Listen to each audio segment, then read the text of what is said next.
Let's look at and talk about my 2023 fiction TBR.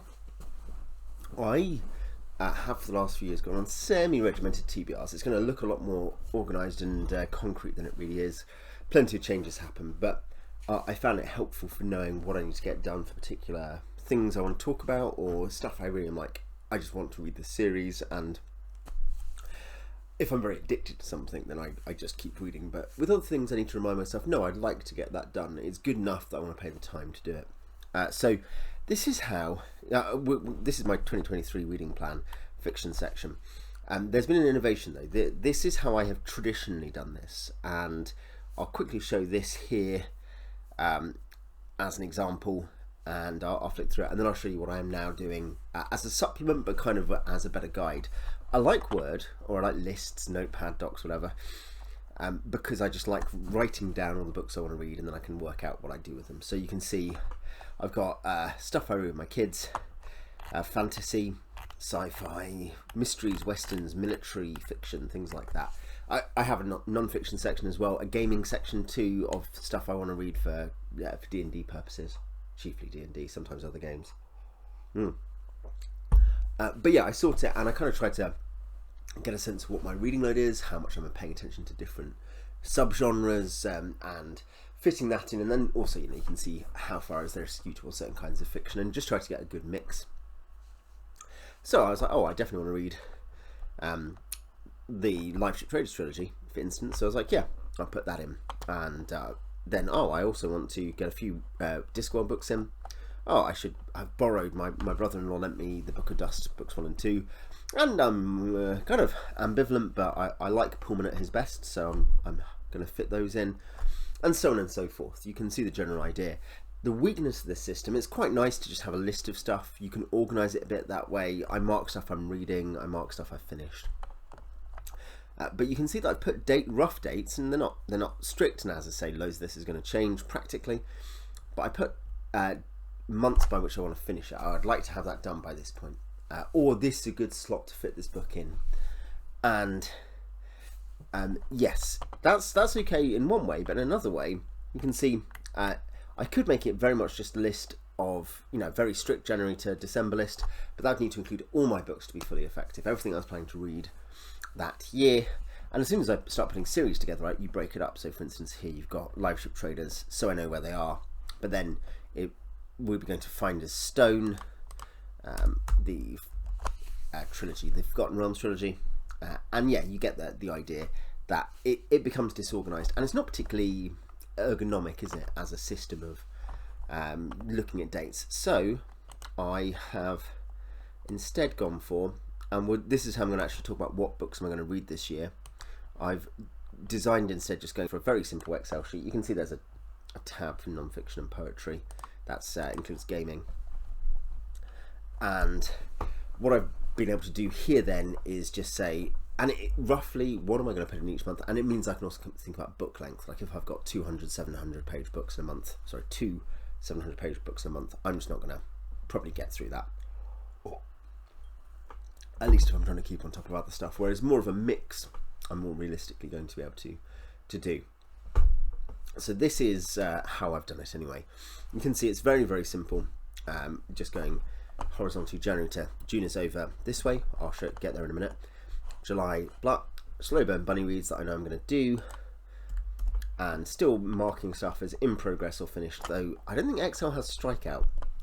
But italics for started, italicized bold italics for finished. There may be other stuff in here that needs marking, but this is stuff I definitely know I've started or finished this year. So I will talk about what I'm going to read, and you can see my very, very low-tech solution to date planning. Excel is not as good for the first thing I need, which is just to make a list. So I'm going to keep both basically and have it as a cross-reference between the two. But this, and it also means it's all on one page, one screen as well. I just flick down. But this gives a better sense of how I need to structure my reading if I want to roughly keep up to date with my plan. So this January I would like to read Penric Collection 3. Penric is like a World of Five Gods book. or sub-series, I guess is a better way to put it. It is by Lois McMaster Bujold, and I like her Vorkosigan saga. You can see there's also a Vorkosigan book this month. Penric, there are 3 novels in the World of Five Gods, and then there's been, I think now, someone can correct me, but 10 novellas and 1 novel, or 9 novellas and 1 novel. This is the 3rd collection of novellas, 3 in each. The novel is not out yet in whatever it's called. Why do words escape me today? It is not out in hard copy yet, which is fine. I just am not going to read ebooks. Basically, that's the problem, is I'm not particularly interested in reading ebooks, and that's how she's doing it. Since she retired, she's perfectly sensibly decided that she wants to just use on-demand services to start with, and that being ebooks, and then get them later printed when there's a proof of demand for them. I want to read Live Ship Traders, so I'm going to be reading number 1, Ship of Magic. Is that a different series maybe? I'm going to start that soon, probably next week. Penric, maybe next week as well. Amtor 2, Lost on Venus by Edgar Rice Burroughs. I've read 1, and I'm not going to read all of them straight up, but I want to be able to, I've got some Appendix N video stuff prepped on that, and I like to read, even if it's a massive series where I'm just not going to read like 15 books, 20 books, which is the case with stuff like Tarzan and Mars, are very long series if you would like to read all of them. I want to have a good sample before I talk about the literary influences on D&D stuff. That's also short. I will probably finish that in about a day. Vorkosigan 5, Brothers in Arms. I started this last year, didn't get very far. Had too many other things to read. It's actually in a bind-up, because I've got the bind-ups where they exist. I've got all of the US TPB bind-ups, actually. And I've got up to about book 13. I'm only missing the last couple, which again have like, some of that is in the ebook or whatever black hole of her more recent productions. Valdemar, Mercedes Lackey's big romantic fantasy series, Mega World. The Arrows trilogy is the first group of books in it, and I'm most of the way through book 2. I read book 1 last year. It's interesting. Genuinely worth talking about, but like it's such a genre fiction kind of discussion to have. That will just be this month, and that'll be over. You can see with several of this, there's big series. Penric, which I'll finish, I guess I'll be up to date. Live Ship Traders, Amtor, which I won't be reading more of this year. Vorkosigan, which I will be reading more of. Valdemar I'll be finishing. Dandelion Wine by Ray Bradbury, which is technically Greentown 1. You can see down here, Slow Burn Bunny Reads. You can join my Discord group to read this with us. Something Wicked This Way Comes is Greentown 2, but they're not closely related, whereas Greentown 1 and 3 are closely related. And a reread of Ian Banks's Use of Weapons. Basically, I want to reread through the Culture series, and I don't know, I might be able to fit in another this year. But that's a kind of flex thing, or if anything else gets bumped off because I can't be bothered. February, continuing Live Ship Traders, Mad Ship, that's the big book for that month. Finder Stone 2, Wyvern Spur something. I forget, Liam can tell me. But yes, I've got the whole trilogy. I liked Azure Bonds, and I like the characters, and I'm up for continuing reading that.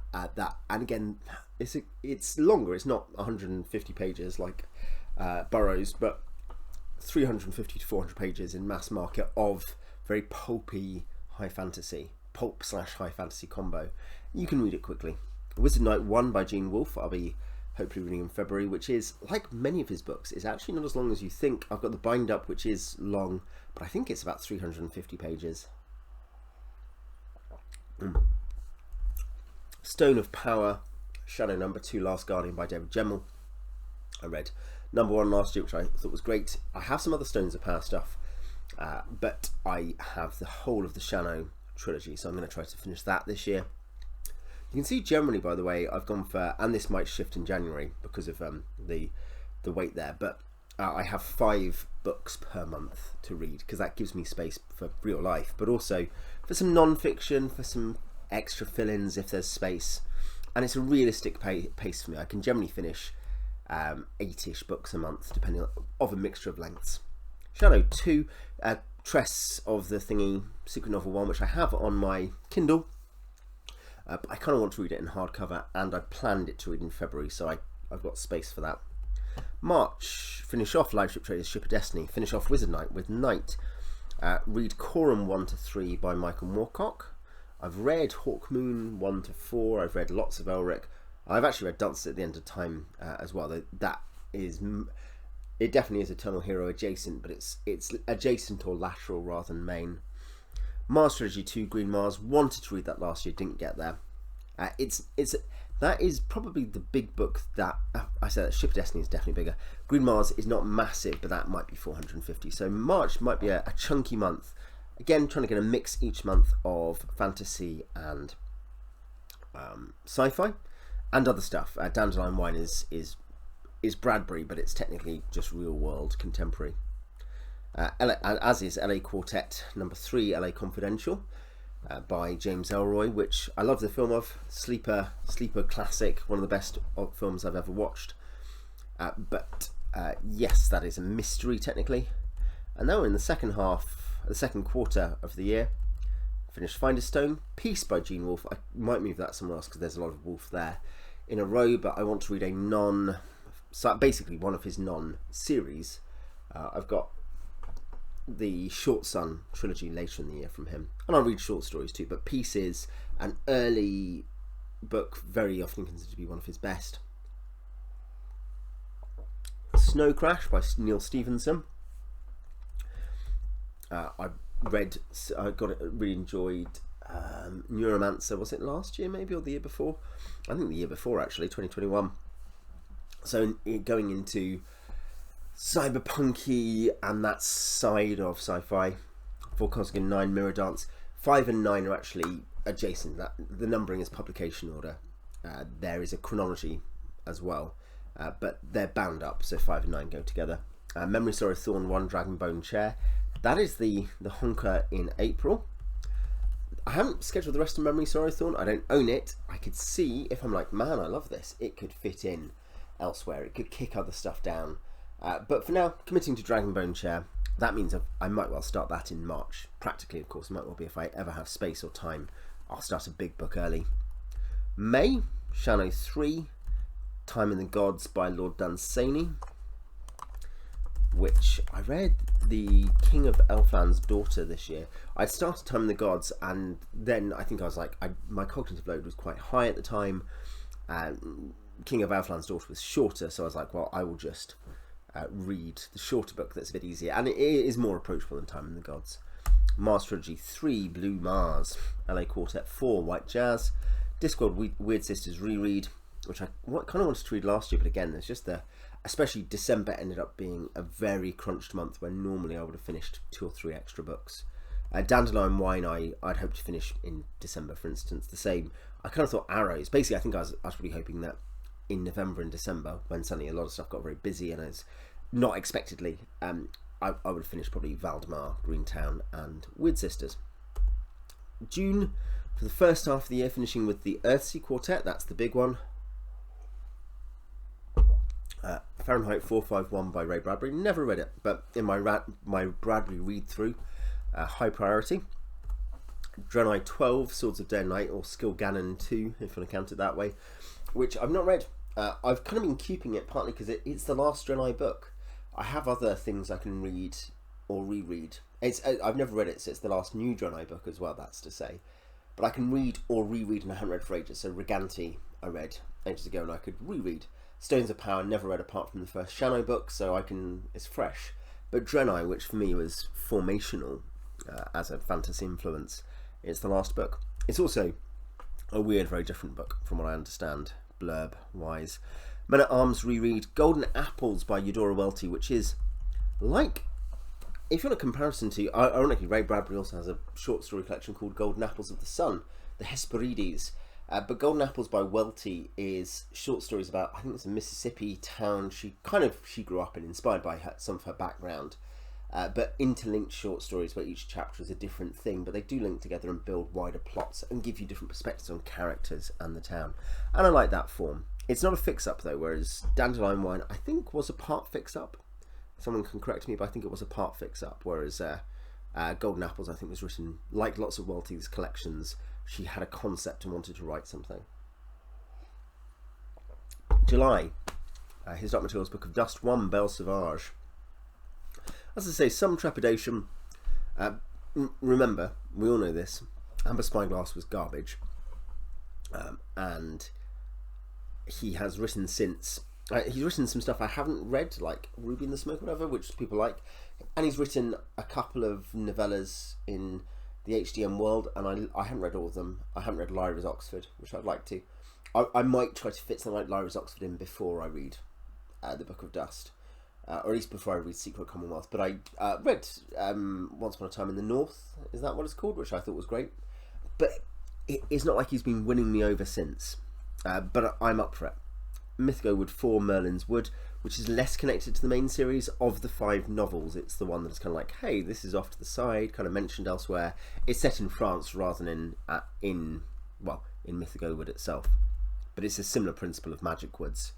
Pellucidar 1 and 2 by Edgar Rice Burroughs. Pellucidar is Hollow World, which, because remember, all this stuff connects. His was a shared universe. At the start of Venus 1, Carson is like, oh yeah, you know, Tarzan just returned from the Hollow World. Oh, and I think mentions John Carter of Mars too. And then Tarzan goes into Pellucidar. That's a whole direct crossover. So, yeah, they're all shared, and Pellucidar is also a big Appendix N reference, big important in fantasy. Shadow Riders by Louis L'Amour is classic Western by L'Amour. Hoping to read or finish a couple of Westerns this year, one way or another. My favourite film genre, in fact. Solar Cycle, Book of the Short Sun 1 on Blues Water. I will mention now the other slow burn buddy read, which will be from April.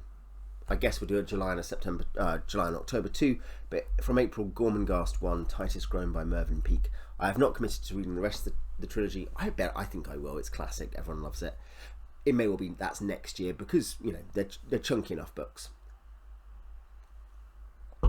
August, Master and Commander number 1. Aubrey Maturin 1, Master and Commander by Patrick O'Brien. Secret Novel 3. I'm not assuming right now I'm reading Secret Novel 2, which is, and I'm not going to count this as a spoiler, but, you know, unsubscribe if it is, which is not a Cosmere novel. So Cosmere Secret Novel 3 is, which I forget the actual name, I guess I wouldn't say it anyway, but yeah, I think that's looking forward to that. That was, of the 3, I think the one I was most kind of like, oh wow, that's fun, when I heard the sample chapters. They all sounded great. RCN 1 with the likeness by David Drake. David Drake's military fiction is great. Hammers Slammers is probably the best military fiction I've read. I guess we'll see if Aubrey Maturin, Master and Commander, and the other ones knocks that over, because I'd be up for something new. I need to properly read Hornblower in the same genre. But I'd say Hammers Slammers is better than other military sci-fi I've read, and I would say it's better than Sharp. So, take that for what it's worth. There's some decent medieval military sci-fi and military fiction from, you know, written in the last 20 years as well, which I've liked. Probably the big one that month is Harper Hall 1-3 by Anne McCaffrey. I've read the first Pern trilogy and a single novella, and I think I might have read literally a short story from somewhere else, but I like Pern, or I have liked it. I'm up for reading more about it. It's a massive, sprawling, well-developed world, written by a good writer. Anne McCaffrey is a talented writer. Vorkosgan Saga 11, Memory, I think often considered the high point of the Vorkosgan Saga. Creature of the Twilight by Russell Kirk, which is, I've read his short stories and one of his ghost novels. Creature of the Twilight is not a ghost story, but does feature, it's the first appearance, I think, or at least the first novel appearance, certainly, of his key character, Manfred Arcane, which in his shared imaginative universe, Arcane is the biggest, most important character. And Creature of the Twilight, I don't know what I think. It's a very different sort of story. It's not a ghost story. His third novel, which was his first maybe, The Old House of Fear, is a ghost story, but is not directly tied to the cinematic universe, whereas Creature of the Twilight and Lord of the Hollow Dark are connected to the imaginative universe. So I think it's an action book, basically. His Dark Materials book of Dust 2, Secret Commonwealth. Again, I guess we'll see how I go if I hate Belle Sauvage, which I don't think I will, but I may. I think Secret Commonwealth will be at risk of being bumped to a future year. Second book of Lankmar by Fritz Lieber. Solo book of the Short Sun, which is the weird one, the weird selection of stories where some of his worst habits come out. Solar book of the Short Sun 2, In Green's Jungles, and The Man in the High Castle by Philip K. Dick. It's been a couple of years since I've read a Philip K. Dick novel. I haven't generally read his short stories. I have read some, but I think the last I read was Do Androids Dream of Electric Sheep, which I think is a great book, very different to Blade Runner. I recommend it. But yeah, Man in the High Castle shares DNA from what I understand in terms of like some of its earlier passages are not dissimilar in all ways to the series, but the series within a few episodes is more or less completely off the main track of what the book's doing. So yeah, we'll see. October, The Sprawl 2, Count Zero. And I think people think generally that Neuromancer is Gabe Gibson's debut novel was his best, but I think Count Zero also gets very good reviews, so it's in the same universe. I have the 3 novels and a short story collection, which I think has, I think I've got a short story collection, which has Sprawl stories in them. Again, it's a sort of, you know, I understand this is very much me being a genre fiction person, but there are things like, yeah, a lot of this is, there are series. I read series. I like being able to go back to something and learn more about the world and enjoy the characters again. I don't really read enough litfic, even literary fantasy. Thomas Reimer I read last year is that, but I don't really read enough of that style of thing, and it doesn't necessarily completely vibe with me all the time reliably, so I don't read lots of standalones. Forever War is technically in a series too, though for a long time it was not, so I haven't bothered. I don't even know the name. The Forever series. Forever Peace is the second one, or Forever something. Forever War by Joe Haldeman should be significant to you because it is Sci-Fi Masterworks #1 in the original numbered series. I think for a lot of people they'd see it as a definitional new wavy sci-fi book. I've not read it. I know of it. I know the rough idea. Imro 2, The Quest for Kush by Charles R. Saunders. I've reviewed Imro actually on the channel. It is a great sword and soul, sword and sorcery book in a fantasy Africa book. I really enjoyed it, and I've been meaning, I've basically got all of the Imro stuff. I've got the 3 or 4 Imro novels, I think, all four, because the 3rd and 4th one, which were never re-released. The 3rd was never re-released, or was it? No, it was never released, I think, possibly, but it was never re-released anyway, and the 4th never published. Certainly, they're available print on demand. I've got the first 2 in the really nice Nightshade Books versions, which was where they were republished in the noughties. Vorkosgan Saga 12, Komar, Discworld Witches Abroad. November, Cosmere Secret Novel 4, Dresden Files #1, Stormfront. Again, I never had a very good place for it in the schedule, but I've been like, oh yeah, maybe 2022. I don't mind that it's likely to be less good than it gets. People are like, oh wow. It's not entirely comforting when some people go as far as like, it gets good about book 7.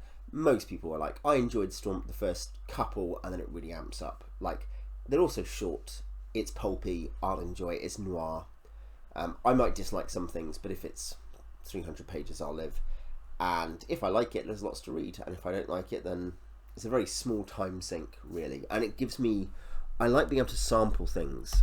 To go all the way back to January, why am I reading romantic fantasy of a very much subgenre pulpy nature? Like, we're not talking about those transcendent romantic fantasy authors who just have to be respected by everyone. Lucky has to be respected for her work ethic and for her willingness, but you know, no one pretends she is an all-time writer. Very few people, anyway. I'm reading it because it's interesting to know. It's interesting to learn about these other types of writing and fantasy that I don't know very much about, and to fit it into the big picture of fantasy, sci-fi, etc., genre fiction. So Dresden Files also does that. I've had Lies Sleeping by Rivers of London for ages. I read like a quarter, and I think I might have been burnt out on Aronovich a bit, and I put it down. I was like, I'll pick it up soon. Haven't for 2 years or something, but I need to. So I think I'd read it in 2020. I like Rivers of London. I've read 6 novels, 2 novellas or something like that, and maybe, yeah, 2 novellas and like 6 or 7 graphic novels. There are a couple more graphic novels out since then. There's another novel, False Value. There's another couple of, I think, novellas and short story collections and stuff. I want to read them. I think there are habits with Aronovich where when you have read a lot of his stuff, I'm talking only here about Rivers of London, not 1989 Doctor Who. When you've read a lot of Rivers of London, if you are observant, there are tics, and I don't mean weird word choices. I mean there are habits of world building which are a bit in your face and onerous, which I'm like, oh, I don't mind that being what you want to do with this, but please make it work as a world building decision, not as a thing that you're just like, oh, this is a cool thing I like.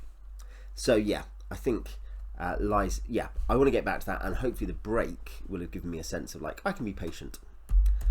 Vorkosgan Saga 13, Civil Campaign by Lois McMaster Bujold, matches with Komar, same bind up in, it's called Miles and Love. I think there are 2 more novels and a novella which I don't own. Civil Campaign is the last one I own. Oh no, I own 2 more novels in a bind up, which is Miles, Mutants and Microbes, which is Falling Free and Diplomatic Immunity, which I haven't read. I will read maybe next year. We'll see how it goes. And then I own those, and then there are 2 novels or 3 novels: Cryoburn, Captain Vorpatrol's Alliance, Jolie and the Red Queen. So 3 novels, 1 novella, Flowers of Vashnoi. I don't own, and I think in some cases they're only ebook at this point. We'll see. I'll have to check into that. I don't need it yet. I have like this many. I have like 7 Vorkosgan books to read. I suppose Miles and Love might get bumped because it's at the back end of the year, and it may be that I'm like, I need to fit different things in. I don't want to read loads more Bujold right now. We'll see. Finishing Book of the Short Sun. I really want to finish Book of the Short Sun next year. That will be all of the solo stuff apart from 1 in-world short story, which I own, and a few in-world fictions. So things which are in the Brown Book, this Book of Myths and Legends, which I might have read one of, and I need to hunt down the others, but they're less important. But certainly Night Chuff I'd also read as a standalone short story once I've read Short Sun. And December, Aubrey Maturin 2, Post Captain, Hyperion Cantos 4. Been meaning to read this for a couple of years again, 2020 I think I planned originally. Endymion Rises by Dan Simmons. I think Hyperion is basically a perfect book. Hyperion Falls, is a genuinely great book.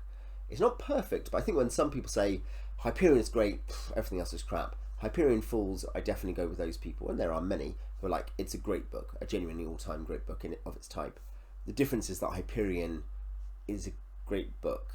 Like, there's a way in which you approach it and you just accept it's one of the best Canterbury Tales takes ever.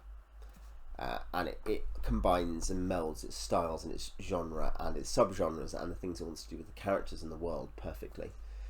Endymion is okay. It's good. I enjoyed it. There were slow bits. I thought that you could see that Simmons was trying to just get the thing done because he wanted to tell the story and he wanted to get the book done, not because it was all flowing. And Endymion Rises, I think, is, from what I understand, the same. I'll read it. I'll enjoy it. Maybe it's a sign of like, it's hard to get the passion up to finish the series when you're like, yeah, it'll be fine, you know. Malazan Book of the Fallen, Gardens of the Moon. That is my current intention. I had thought about it earlier in the year, but basically it's the big book, small book thing where I kind of want that to be the big book for a month, and it's a big book. We'll see. Again, I think that's probably fairly fixed because I wanted to read it I wanted to read it last year too. So, and it's the only one I own. I think if I hate it, I'm not going to read any more Malazan, am I? If it's good, I'm happy to take the bumpy, he changes setting all the time. That doesn't really bother me as a concept. Finally finished the Diverbad trilogy. I again paused. Empire of Gold I read maybe 10% off, 15% off. And I got burnout there, if you want to put it that way. I wasn't really burnout. I was happy to read books. I think I was just aware that I was like, I've read two books in this trilogy. The first is very good. The second is solid, and the third was solid so far. And I think I was like, I can wait to find out. So maybe burnout's the wrong term, but a bit like, to a degree, a bit like with Rivers of London, I was like, I like this. I'm just happy to take a pause and read something else. So I want to get back to that and finish that. partly just to get it out of the way. And then reread of June 3 Children of June by Frank Herbert. Because I've never properly read the second trilogy. Of course, it's meant to be a quartet, wasn't it? Hence June 7, the Brian Herbert, KJ Anderson put together workup of it, of the concept. But I've never properly read that. So yes, I need to actually buy that and have copies and read it page to page, cover to cover. But yeah, Children of June is from memory. I'm trying to think. It might have been about 18 years ago, 17 years ago, or something. When I got my copy of the trilogy, and I think I read through them at that point, reread June at that point, and read through. But I don't really remember very much. Maybe I didn't read them. I don't know. I think I read Messiah and Children of June. I have opinions on them, so I must have done. But yeah, I think again I wanted to read that this year. It's not super long, but it was long enough that I was like, I cannot just sit down at Christmas and crack this out when I'm doing other stuff. I can't read 270, 300 pages in the copy I have in equivalent of a very limited week's couple of sessions of reading. So I did not. I will flick back. Well, I won't bother for now. One thing to say is that I do have a couple of other books that aren't there, which probably I should list somewhere for fiction. There's some books which don't have a place yet. They just are down. Like I think, what's a good example of Clandestine by James Elroy, which is in the same universe as the LA Quartet. It came before. It includes Dudley Smith. It's where Dudley Smith is introduced. In fact, I want to read that this year, but I'm not worried if I don't. But I've put it on the list as a fill-in, as a change. And the stuff I'm reading with the kids as well. So currently reading Samiad Book 3, Story of the Amulet. And we've started reading The Jungle Book by Rudyard Kipling, the first one, which is great so far. Highly recommend, to the degree I can give you vibes on 30 pages. I like the Samiad, I like E. Nesbit as well. Railway Children is maybe less exciting and imaginative than the Samiad, but is probably the better book, rather than Five Children in It and the others. I will probably, when we finish that, I'll probably get us the Treasure Seekers Bastable trilogy as well and read that with them at some point.